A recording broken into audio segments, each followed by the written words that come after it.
Salve Maria, louvado seja nosso Senhor Jesus Cristo, para sempre Ele seja louvado. Olá, irmãos e irmãs, que bom ter todos vocês aqui neste dia santo do nosso Senhor, porque é um dia especial em que vamos fazer o nosso 17º exercício. E no exercício de hoje um tema tão especial que é sobre a encarnação e nascimento de nosso Senhor Jesus Cristo. Vejam que alegria para nós. Vamos contemplar este exercício em que Santo Inácio, com tanta devoção, nos preparou e que Santo Antônio Maria Claret nos ajuda a entender através de suas explicações. Queridos irmãos e irmãs, vamos nos aprofundar um pouco mais na nossa fé, vamos nos aprofundar um pouco mais na espiritualidade que é de ser um cristão que vive na graça de nosso Senhor e um cristão que busca se encontrar com Ele na morada celestial, se encontrar com tantos bem-aventurados, santos, anjos, arcanjos, nossa querida Mãe e Rainha. Como vai ser bom este dia. Por isso, meus irmãos e minhas irmãs, vamos lá para a nossa oração preparatória. Deus, Senhor meu, eu creio firmemente que estais aqui presente.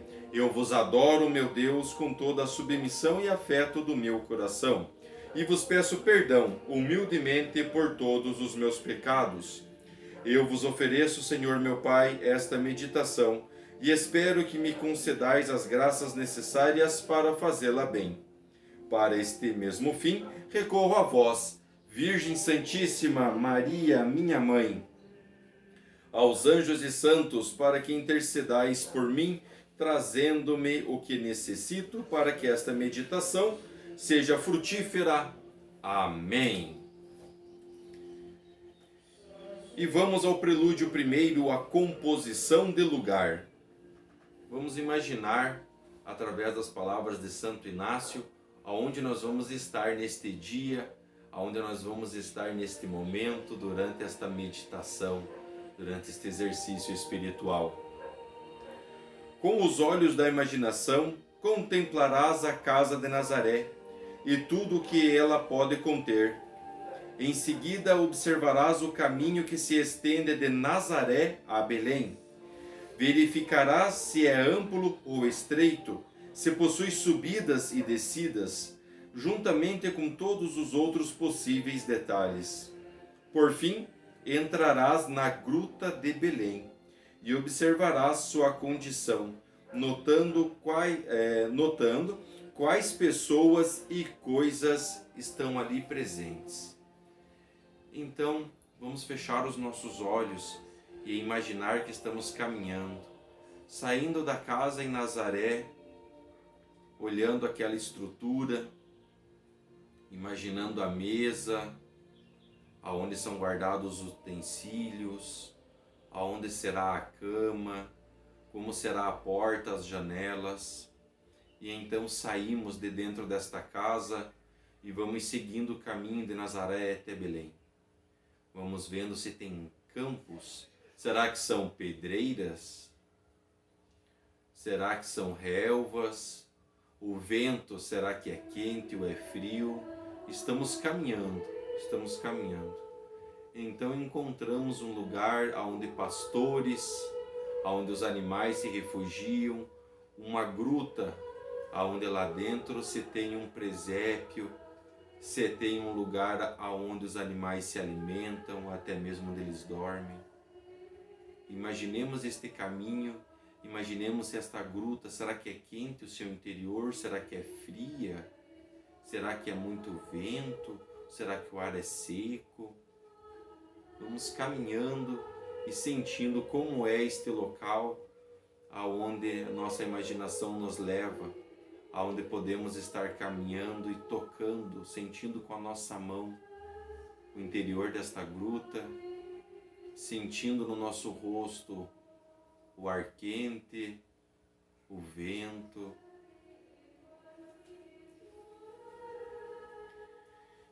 E vamos fazer o nosso pedido pela graça especial. Concedei-me graça, meu Jesus, para compreender a profunda humildade que me ensinas e o imenso amor que me revelas. Desejo ser humilde e fervoroso em vosso santo serviço.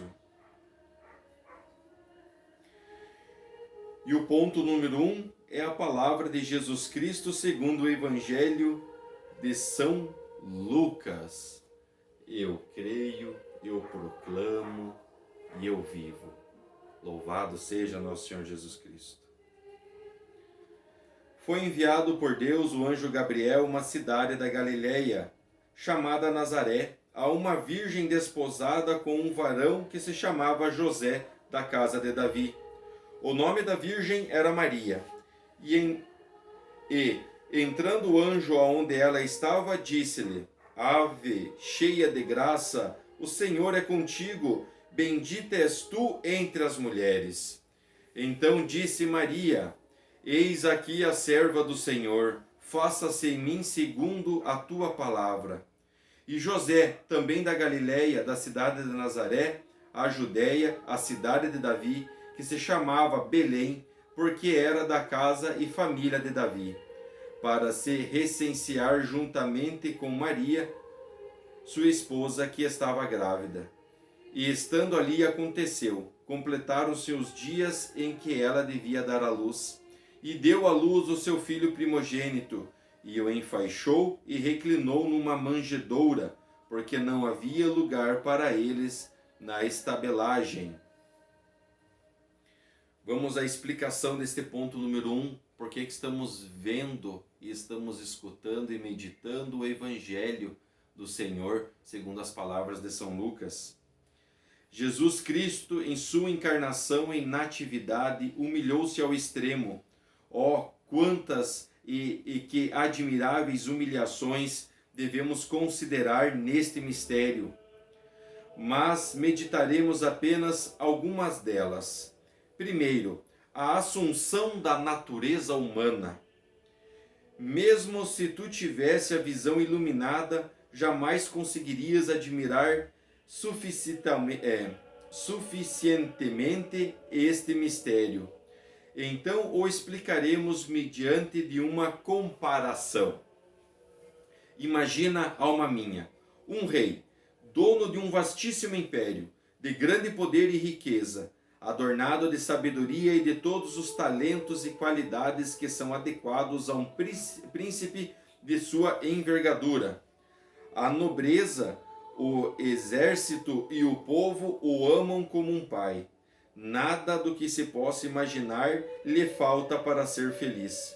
Este grande monarca secretamente deixa o luxo, abandona seus domínios, veste-se com roupas simples e rasgadas e, partindo para uma terra estrangeira, coloca-se a serviço de um lavrador, vivendo assim um anonimato num ofício humilde até a morte. Qual homem poderia admirar devidamente essa humilhação? Ó alma minha, fortalece tua fé e dize: que é aquele amada criança que vês no estábulo de Belém? Ele é o Filho único do Pai Eterno, o Senhor dos Exércitos, o Deus Altíssimo. Este Senhor, não fazendo caso de sua grandeza e felicidade, deixou o céu, aonde era adorado e louvado por todas as hierarquias angelicais. Escolheu a terra como sua morada e se tornou homem. Sob a desprezível forma humana, permaneceu aqui, desconhecido até a morte. Pode o entendimento humano conceber uma humilhação maior do que esta? Será que podemos imaginar? Ora, Deus se fez homem, habitou entre nós, passou por todas as humilhações. Passou por frio, teve calor, sentiu cansaço, sentiu fome, né? E além de tudo ainda morreu na maior de todas as humilhações, que é ser condenado à crucificação. Em segundo, a assunção da natureza humana no estado de uma criança. Pode haver algo mais digno de compaixão do que esse estado? Uma criança não consegue ficar em pé, muito menos andar. e sempre precisa ser carregado por braços alheios. Não pode se alimentar nem prover suas próprias necessidades, dependendo sempre de outras mãos. Não pode falar e, se algo incomoda, só consegue expressá-lo através do choro. Isso é um nenê, né? Isso é uma criança. Veja, meus irmãos, no mundo animal, tantos animaizinhos que, conforme eles nascem, já saem correndo, já sabem procurar alimento, já andam sozinho.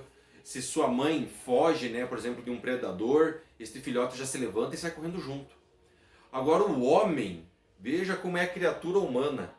Se uma mãe dá à luz a uma criança e a deixa ali, se levanta e sai andando, esta criança perece. Perece. Porque ela não consegue ir de atrás, ela não consegue chorar suficientemente, ela não consegue se agarrar nas coisas e padece. Por isso que aqui o autor nos diz, né, olha com sublime esta assunção da natureza humana em um estado de uma criança. Né? Ela nasce e ela precisa de todos os cuidados. Ela precisa que as pessoas estejam ali perto dela, que intercedam por ela, que cuidem dela. Não mencionaremos outras tantas misérias às quais as crianças estão sujeitas, às quais todos conhecem. Nós mesmos pudemos suportá-las durante a nossa infância, porque estávamos, naquela ocasião, privados do uso da razão. No entanto, Jesus Cristo, com a plenitude de sua sabedoria, percebeu toda a grandeza do peso dessa humilhação. Ele poderia ter vindo ao mundo como um homem já formado, mas para se humilhar mais perfeitamente, escolheu vir apenas no estado de criança. Sim, Deus se fazendo homem, ele poderia ter descido já como um homem adulto, ele poderia ter descido através de uma corte celestial com os anjos indo na sua frente, descendo com sua glória e mostrando quem ele é de verdade. Veja, tantos judeus ainda acreditam nisso, né? Tantos judeus ainda acreditam nisso, que quando vir o Salvador, o Filho de Deus, aquele que os profetas como Elias, como Eliseu, como todos aqueles santos profetas proclamaram, né, que viria o Salvador, eles estão esperando vir este Senhor dos exércitos, vindo com toda a sua glória e esplendor, e ali salvando o mundo, destruindo a maldade do mundo. E assim Deus se humilhou de tal maneira que ele veio como uma simples criança. Preferiu nascer de uma virgem, passar ali por toda a natureza humana desde seu início, né? Preferiu andar entre os homens, a ser um trabalhador, né? Às vezes nós escutamos relatos de exorcistas em que o demônio diz assim: nós teríamos o poder do mundo, mas então veio aquele carpinteiro, e aquele carpinteiro nos derrotou. Pois aquele carpinteiro veio ser humilde, né? E nós tentamos ele, né? Nós provocamos ele. E além de tudo, o carpinteiro morreu, e a sua morte e a sua ressurreição se transformou no caminho que as pessoas não querem mais se entregar ao pecado e ao demônio. Veja que o demônio repugnia, né, esta questão dele ser tão humilde que ele o trata como o carpinteiro, que é Jesus Cristo. Terceiro, a assunção da natureza humana oculta todas as perfeições divinas e humanas com as quais estava dotado. Aqui não te peço mais nada, alma minha, senão que deis uma olhada neste pequeno menino no presépio. Vê, aqui repousa aquele Deus onipotente que criou o céu e a terra, do nada e, no entanto, não pode dar um passo nem se manter em pé. Continuamos a utilizar a nossa imaginação. Nós adentramos nesta gruta, vemos lá uma manjedoura, um presépio, um puro estábulo ali mesmo, né? E ali nós estamos vendo uma virgem que agora concebeu sem o pecado, pois ela não teve dores, né? Um menino, e este menino está ali repousado em faixas, e pode ser às vezes com um chorinho, né? Procurando a sua mãe, um choro pedindo: me alimente. Aqui repousa aquele que Deus de força infinita, que podendo mover toda a imensa máquina do mundo com apenas um dedo, se reduziu a um estado de tanta fragilidade, que precisa ser carregado nos braços de sua mãe. Aqui repousa a sabedoria do Pai, tornado incapaz de proferir uma única palavra.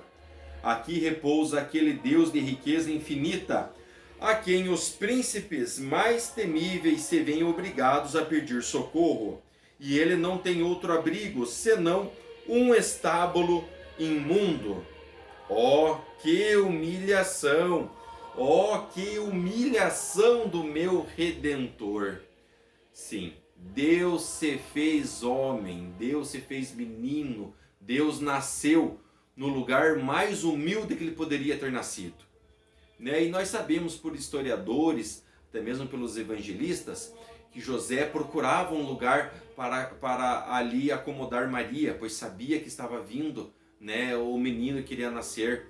E ele escutou tantos nãos, mas lá num local, os mais humildes o receberam. Os animais, uma gruta, uma manjedoura, e quem veio depois ver eles? Os pastores, aqueles pastores que ficavam lá vivendo com os animais e que muitos eram desprezados. Concluímos este ponto número 1, onde vimos o Evangelho e como entendemos esta natureza, da encarnação de Jesus. Deus vivo, todo onipotente, se encarnou ali no ventre de Maria e nasceu como uma criança. E o primeiro afeto que nós vamos tratar deste ponto é a vergonha. Ó Jesus, ó humilíssimo Jesus, quão diversos são os desejos do meu coração dos desejos do vosso. Vós, por afeto de humildade, vós abateis, descendo do céu à terra, enquanto eu, por soberba, elevo-me subindo da terra ao céu. Vós vos humilhais até o estado de uma pobre criancinha, e eu me envaideço, sempre desejando os postos mais honrosos nas estimas dos homens. Vós ocultais todas as vossas infinitas excelências para evitar os louvores e honrarias, enquanto eu exponho diante de todos os bens que julgo possuir, buscando a estima e os aplausos. Em resumo, todos os vossos pensamentos se dirigem à humilhação e ao rebaixamento. E todos os meus inclinam-se ao meu próprio engrandecimento. Aí vejo-me obrigado a confessar, ó meu Jesus, que ainda não possuo nada do vosso Espírito e que meus pensamentos estão tão distantes dos vossos quantos a terra está do céu. Que vergonhoso, né? Nós nascemos, fomos cuidados, sim, e às vezes até nossos pais querem nos preparar para ser pessoas grandes neste mundo. E nós buscamos esta aprovação do homem. Jesus se fez humilde, nasceu no mais simples que poderia ter nascido, vivia em uma região que já era considerada uma região muito pobre, mesmo sendo uma região de descendência de Davi, do grande rei Davi, mas ali era o mais humilde que poderia ser. E ele veio, e mesmo lhe dizendo quem ele era, as pessoas o rejeitavam, não acreditavam. Muitos acreditavam que era simplesmente um professor, e muitos, quando perguntavam quem ele era, diziam, acho que ele é um dos profetas, ou talvez exalteciam ele dizendo assim, ele deve ser Elias, E somente Pedro realmente respondeu ali a Jesus, tu és o Messias, tu és o Deus vivo, tu és o Deus encarnado, o único Deus e verdadeiro. Que vergonha para nós, Às vezes queremos almejar a glória dos homens, em vez de querermos estar na presença desse Deus humilde, pobre e simples. O segundo afeto que vamos ver é o arrependimento. Bem sei, ó meu Jesus, o quanto me enganei. Este não é o caminho que percorrestes.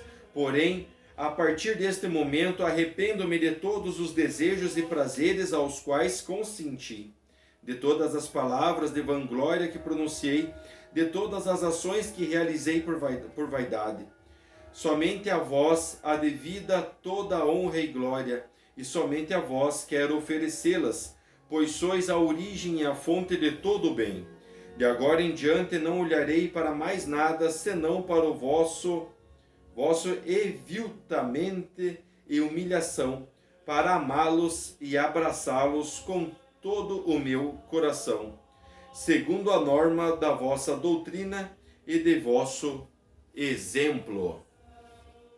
E vamos ao ponto número 2, onde Santo Inácio nos diz: Jesus Cristo em sua encarnação e na sua natividade e durante toda a sua vida aceitou voluntariamente ser humilhado pelos outros. Nossa, Jesus foi humilhado, né?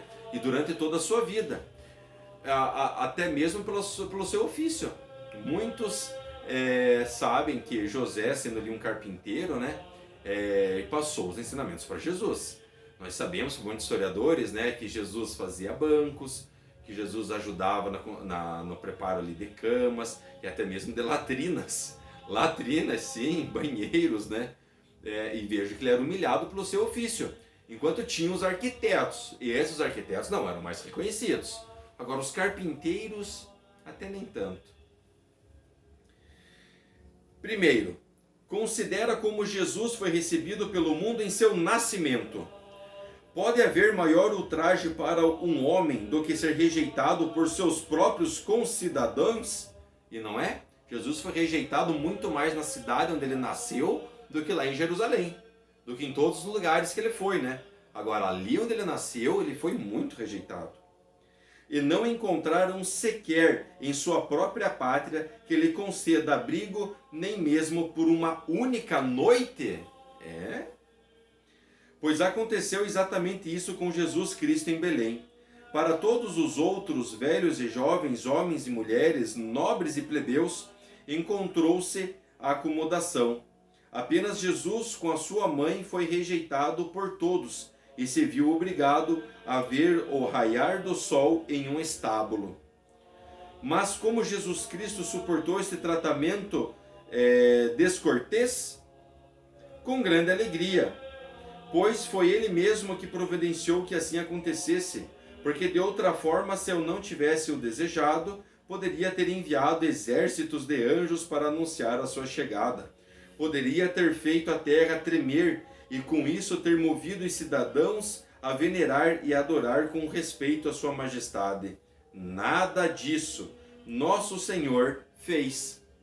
Ele fez alguma coisa? Em algum momento Jesus se enalteceu? Veja, meus irmãos, nós sabemos da vida pública de Jesus dos 30 aos 33 anos. Até a chegada da idade dos 29 e 30 anos, é pouco sabido do que Jesus fazia. É pouco sabido do que ele falava, né? Sabiam que ele gostava muito de ficar com crianças, né? Até mesmo ele dizia: venha minhas criancinhas. Mas vejam, não sabemos muito do que Jesus fazia. Então olha que mistério, né? Jesus poderia ter vindo com toda a sua glória, não veio tão humilde que até realmente ele começar a exercer aquilo que ele veio e a mostrar a que ele veio, foi, né, uma humilhação tão grande que ninguém conhece o que Jesus fez durante a sua infância, durante a sua adolescência, durante o início ali de sua vida adulta. Segundo, como Jesus Cristo foi tratado pelo mundo após o seu nascimento? Muito pior ainda. Uma nova estrela apareceu no céu. Do nada surge uma estrela, né? E já sabiam para os profetas que quando surgisse aquela estrela, viria o rei dos judeus, viria o salvador do mundo. Os reis do Oriente vão para a Judéia e anunciam o nascimento do Salvador do mundo.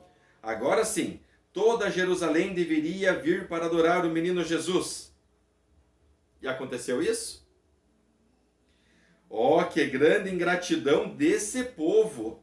Entre tantos milhares de homens, nem mesmo um deu um passo para ir ver e adorar a Jesus. Em vez disso, deliberadamente, entre si para encontrar um meio de se livrarem dele rapidamente. Sua morte foi decretada e o dia da ímpia execução foi marcada, forçando Jesus Cristo a fugir de sua pátria. Vejam, né? É sabido sim que José e Maria, ao saber que muitos estavam sabendo do nascimento de Jesus Cristo ali e que sabiam que ele era o Senhor, né, muitos tentaram matá-lo e perseguiram. E tanto que os primeiros momentos indevidos, os primeiros meses de vida do nosso Senhor Jesus Cristo, ele foi para onde? Para o Egito. Então ele foi para uma terra estrangeira. Imagina, ele nasceu ali na terra de Davi. Ali foi anunciado que ele viria.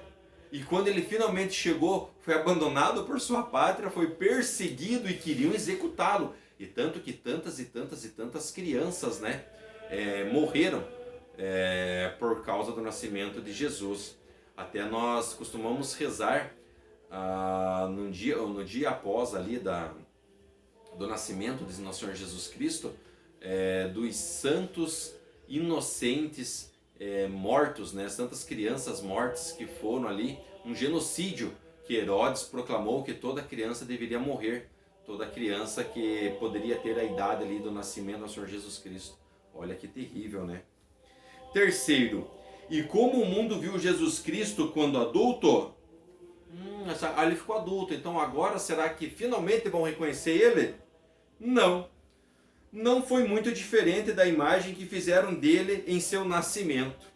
Jesus morava em Nazaré na companhia de sua amada mãe, e sua ocupação dentro e fora de casa era o trabalho duro para ganhar o pão de cada dia com o suor de seu rosto. Quem teria pensado que sobre a aparência de um humilde artesão poderia se esconder um Deus encarnado homem? Seu Pai eterno quis manter este mistério oculto e não permitiu que transparecesse que aquele era o seu amado filho. Maria e José também o mantiveram em segredo, e o próprio Jesus sempre oculta aos olhos dos homens os tesouros de sua divindade e humanidade. Então, como eu mencionei ali, né, Jesus se manteve-se, não se demonstrava, né, ele nem praticava, ele não queria ali realmente demonstrar quem ele era, né. E assim sucedeu todos acreditarem que Jesus era simplesmente um jovem filho de um carpinteiro, que obedecia fielmente a sua mãe e que, no ofício de artesão, auxiliava José, o homem que ocupou o papel de seu pai. Eis aqui, alma minha, todo o louvor que este Deus humanizado recebeu do mundo no intervalo de 30 anos. Ou seja, aquele Senhor que criou o céu e a terra era um simples carpinteiro e trabalhador. E este simples carpinteiro, olha o que ele mudou o mundo, né? Veja aonde chegou as suas palavras, seus ensinamentos, aonde foram os apóstolos, e os apóstolos após os apóstolos. E hoje nós temos quem? Os nossos sacerdotes, nós temos as nossas irmãs, nós temos os ministros, nós temos estes leigos que procuram a vivência na vida, fé, morte e ressurreição de Jesus. Concluímos o ponto número 2, vamos aos afetos. E agora vai ser um pouquinho mais pesado, porque o primeiro afeto que nós vamos tratar é o autodesprezo. Oh meu Deus, que coisa tão odiosa será perante vossos olhos a honra e a estima dos homens, e quão valoroso é o desprezo.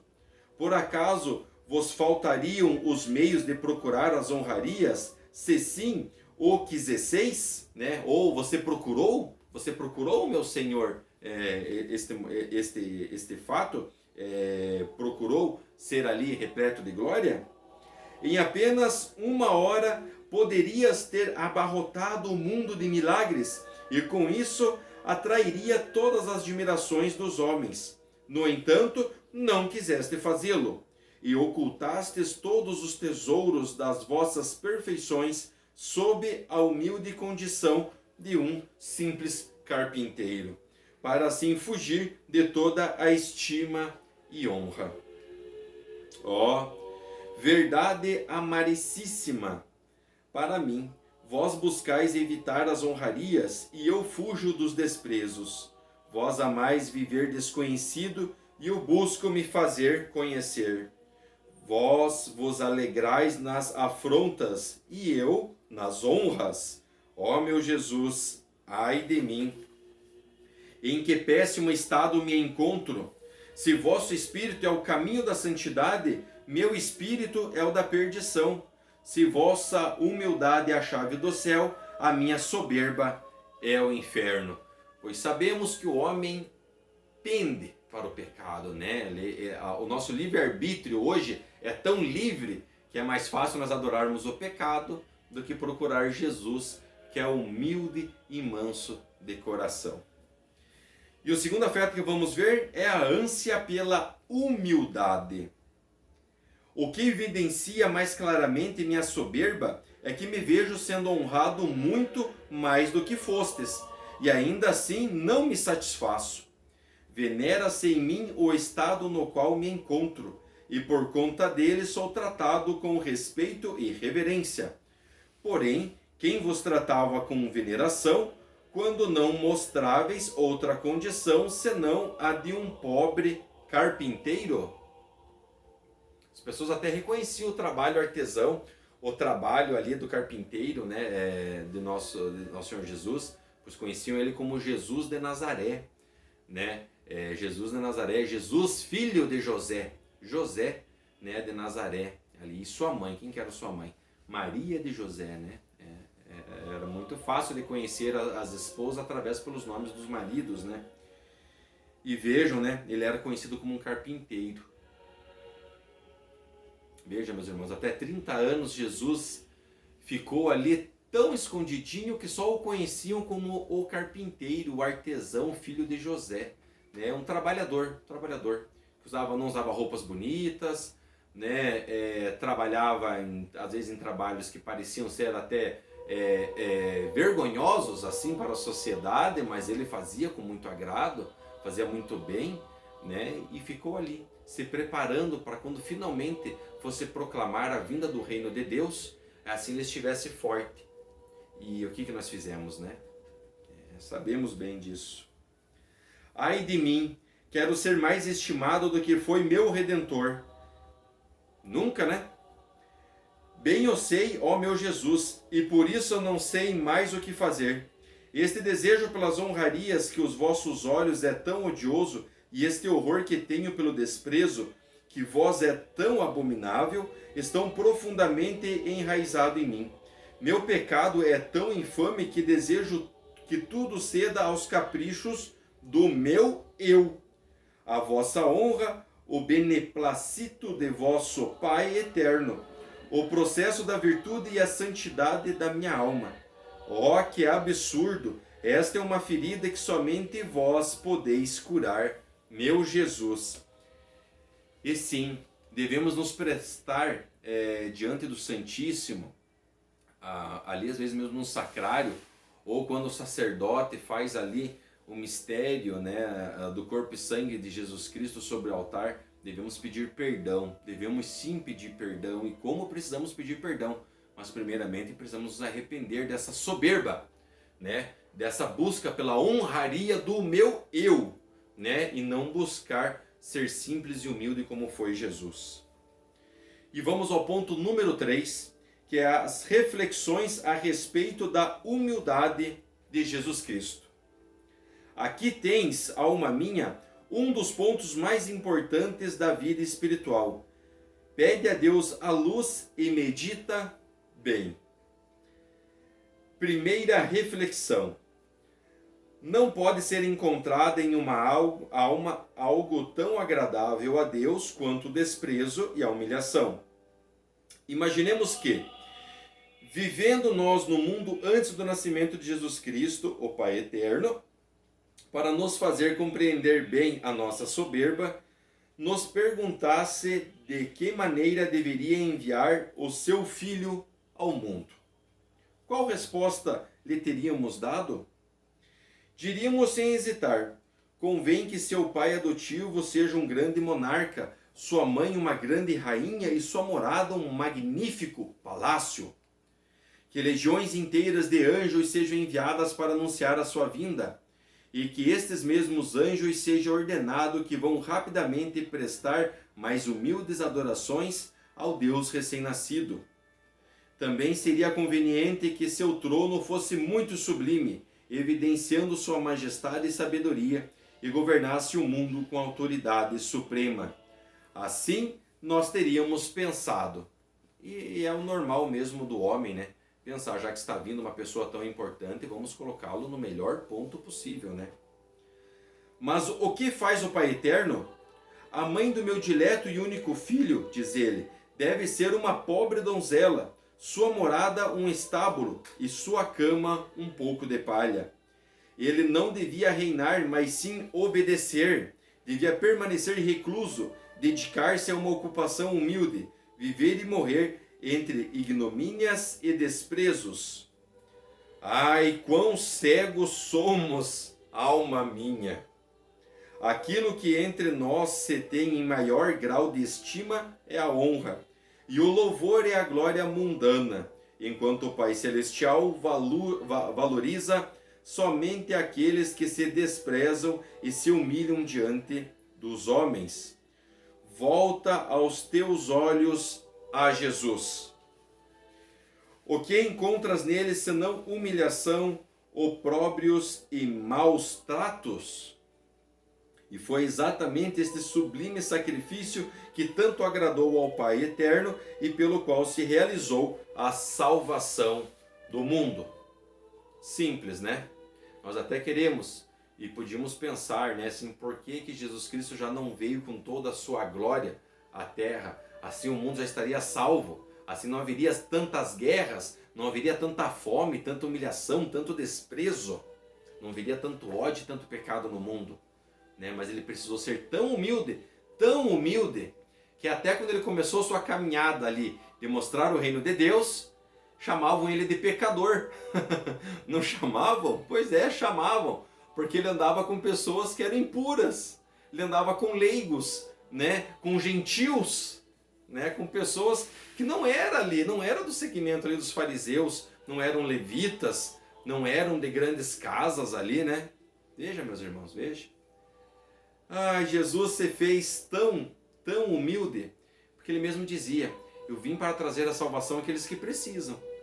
Vocês têm tudo para já conseguir a salvação. Se não querem, aí é por culpa de vocês, aí eu nem preciso fazer nada, né? Vocês que estão buscando o inferno. Mas o que fez o Pai Eterno? Veja, meus irmãos, ele os apresentou para aqueles que precisavam. E por isso nos diz assim, ai, quão cegos somos, alma minha, como fomos cegos diante de tudo o que Deus nos mostrou. Aquilo que entre nós se tem o maior grau de estima é a honra, e o louvor e a glória mundana, enquanto o Pai Celestial valoriza somente aqueles que desprezam e se humilham diante dos homens. Volta os teus olhos a Jesus, o que encontras nele senão humilhações, opróbrios e maus tratos, e foi exatamente este sublime sacrifício que tanto agradou o Pai Eterno e com o qual se realizou a salvação do mundo.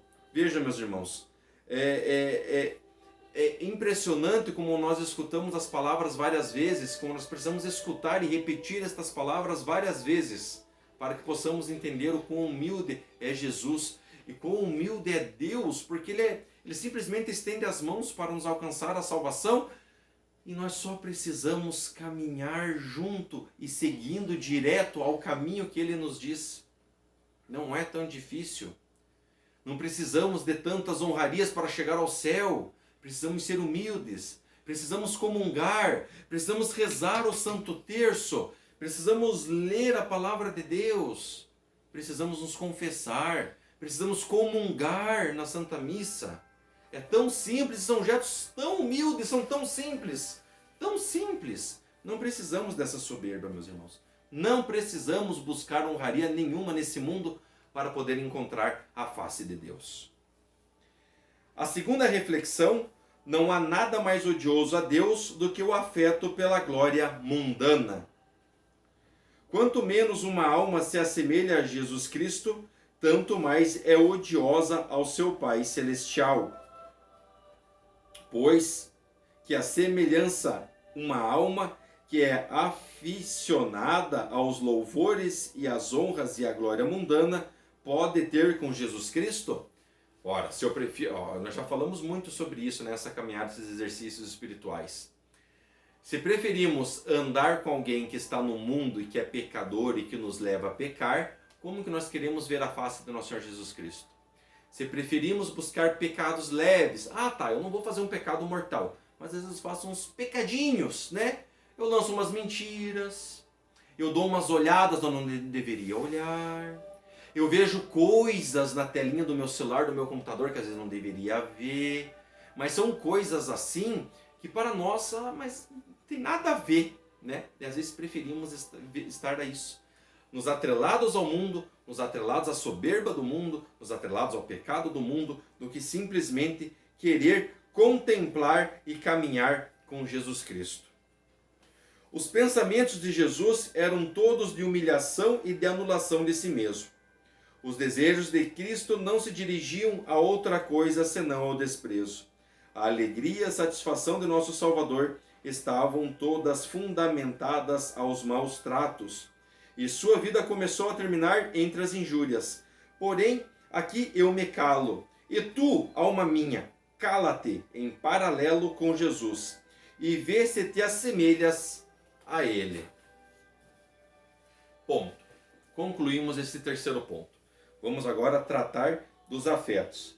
E temos aqui um afeto que é muito importante, que inclusive nós utilizamos muito este afeto quando estamos diante do Santíssimo, né? Está sendo exposto, por exemplo, ali o Santíssimo está sobre o altar, está sobre as velas, nós vamos até a casa de Deus, vamos ali, reverenciamos, nos prostramos ali diante do Senhor Eucarístico, estamos ali e temos que fazer justamente este afeto. Autoacusação e arrependimento. Eu preferiria chorar e proferiria qualquer palavra, ó meu Jesus. Estou a ponto de dizer que meu coração tem tanta semelhança com o vosso, quanto o espírito de um condenado tem com o de um bem-aventurado. Vosso coração abriga uma intensa aversão por todo louvor, honra e glória humana, a fim de glorificar vosso Pai. Está repleto de ardentes desejos pelos desprezos e opróbrios, ao passo que meu coração sente aversão por estas coisas e tem uma inclinação por tudo o que é o oposto. Mas o que aumenta ainda mais a minha miséria é que transformo em veneno o próprio antídoto. Os meios mais eficazes para erradicar a minha soberba seriam os ultrajes, desprezos e sofrimentos. Mas ai de mim, infeliz que sou, porque amo minha doença e rejeito o seu remédio. Defendo a minha soberba e afasto de mim a humildade. Ainda haverá algum remédio para mim, ó meu humilíssimo Jesus? Devo a vossa misericórdia e reconhecimento, ao menos por enquanto, do meu estado deplorável e do meu desprezo por ele. Veja, meus irmãos, aqui estamos nos autoacusando, né? Estamos arrependidos porque estamos vendo aqui a soberba do nosso coração e da nossa alma. No evangelho de hoje, só para mim explicar para vocês aqui um pequeno ponto. No evangelho de hoje, do dia, nós vamos ver aquele momento de Jesus em que um escriba chega até ele e pergunta qual que é o primeiro mandamento, né? Que é amar a Deus sobre todas as coisas, né? Ter Ele como seu único Deus. Veja, meus irmãos, nessa passagem do Evangelho, quantas e quantas pessoas querem acreditar em Deus, querem seguir que Ele é um Deus todo-poderoso, mas aí querem caminhar junto com outras diretrizes, porque acreditam que aquilo também é um tipo de santidade. Quer um exemplo simples? Eu sou católico, sou apostólico, eu creio em Deus, eu vou à Santa Missa, eu leio o Evangelho e rezo o terço. Mas aí eu pego o jornal todo dia e vou ver qual que é o meu horóscopo. O que o meu signo está me dizendo? O que a Lua está inclinada, como é que eles dizem? Está direcionada para Mercúrio, por exemplo. A Lua hoje está com Órios voltada para a constelação de Escorpião, mas com ascendência em Peixes. Ah, eu vou lá ver isso aqui, né? Vou lá ver isso aqui. Eu sou católico apostólico. Estou indo às Santas Missas. Mas daí saio dali e vou num centro espírita. Ai, ai, ai. Ou eu procuro ter em casa produtos que vêm de lojas de... Por exemplo, eu vou numa loja que ali até tem material, tem terço para vender, mas ele tem uns cristais ali diferentões ali e dizem que aquilo ali é para limpar, é para trazer a pureza dentro da minha casa. Aí eu vou lá e vou pegar aqueles cristalzinhos e vou colocar lá, né? E vou acreditar naquilo. Eu vou ter a imagem de um Buda e vou ficar lá coçando a barriguinha daquele Buda lá, para ver se ele me traz sorte e fortuna, né? Porque ele é gordinho, né? Talvez ele traz prosperidade. Ou eu vou deixar em cima da minha geladeira, ou por exemplo, perto dos lugares onde eu tenho meus bens, eu tenho às vezes um cofre em casa, né? Aí deixo aquele gatinho que fica com a patinha aqui assim, ó. Aquela patinha aqui, ó. Cada vez, né, que ele tá chacoalhando aquela patinha, ele tá trazendo mais fortuna para nós. Tá vendo, meus irmãos? Nós devemos crer num único Deus. Devemos acreditar nele, seguir nele, confiar nele, andar nos caminhos dele. Não andar por outros caminhos, não procurar outros meios, né? Ah, aqui com Jesus hoje está muito pesado aqui, né? Mas eu vi aqui que no meu horóscopo aqui vai ser um pouquinho diferente, né? Eu vou ter sorte. Aqui está dizendo que eu tenho que fazer penitência, mas aqui está dizendo aqui que se eu continuar comendo tal coisa aqui eu vou prosperar. Ou se eu fizer uma tal alimentação, ou se eu sair andando na rua, ou se eu... Veja, meus irmãos, veja. Aqui que nós precisamos fazer uma autoacusação e um arrependimento. Eu sou cristão apostólico e não vou caminhar nesses outros caminhos, nessas outras diretrizes de algum tipo de Deus, de algum tipo de uma santidade divina aí que veio do cosmo, né? Ai, meus irmãos, como nos dias atuais a gente vê tanta coisa errada e tanto cristão indo para essa índole ali, acreditando nessas coisas, que é mais fácil acreditar que o anticristo já está vivendo nesta época, já está caminhando aqui no mundo neste ano, nesta época, neste século. Sim, ó meu Jesus, eu detesto eu detesto e maldigo todos os pensamentos e desejos vãos, todas as inclinações que tive pelos louvores e honrarias, todas as obras que fiz por vaidade. Sim, detesto e amaldiçoo tudo isso, e quero que seja amaldiçoado para sempre. Vós sois a fonte e a origem de todo bem. Somente a vós deve ser dirigidos os louvores, honras e bênçãos. Eu, que sou pecador, não mereço outra coisa senão a confusão e o desprezo de todos. Sim, é preferível a gente ser desprezado pelo mundo, mas sabendo que vamos ter a honra da graça eterna. Muito melhor. E eu prefiro realmente, então, né, ser indiferente para as coisas do mundo. Não desejar o mundo mais que desejar a Deus. Claro, nós temos que viver neste mundo. Precisamos trabalhar, precisamos ganhar dinheiro, precisamos pagar nossas contas, precisamos comprar comida, precisamos ter um bom teto, uma casa até um pouco confortável para os nossos filhos, para os nossos parentes, né, que vêm. Até mesmo porque a casa de um casal, de uma família, é uma igreja doméstica. Se a nossa igreja é bem cuidada, a nossa casa também precisa ser bem cuidada. Mas não ter a soberba de querer ter um luxo a mais do que você precisa, né? E o segundo afeto que vamos ver para concluir este 17º exercício espiritual é o propósito e súplica. Ó meu Jesus, se no passado eu vos implorei fervorosamente que me concedeis alguma graça, agora vos rogo em especial pela graça de uma humildade sincera e profunda. Peço-vos algo grandioso, pois a humildade é a característica do vosso espírito e daqueles que verdadeiramente vos seguem. Ela é a chave para entrar pela porta do paraíso e alcançar a intimidade convosco. Uma alma soberba nunca pode ter amizade estreita convosco, porque é motivo de horror aos vossos olhos. Para obter essa virtude, qualquer preço, por mais caro que seja, me parece pouco. Duas resoluções me proponho, meu Jesus. A primeira, nunca admitir deliberadamente qualquer complacência ou pensamento vão. Nunca proferir uma palavra em meu louvor e nunca fazer algo por vaidade. Afasta de mim, Senhor, todos os pensamentos vãos, desordenados e estranhos. A segunda, aceitar com prazer e em silêncio o desprezo de qualquer lugar que venham. No entanto, ó meu Jesus, assim como é fácil prometer e igualmente difícil manter constantemente as resoluções. Somente vós, meu Jesus, podeis me ajudar. Somente vós sois a minha esperança, meu auxílio, minha fortaleza.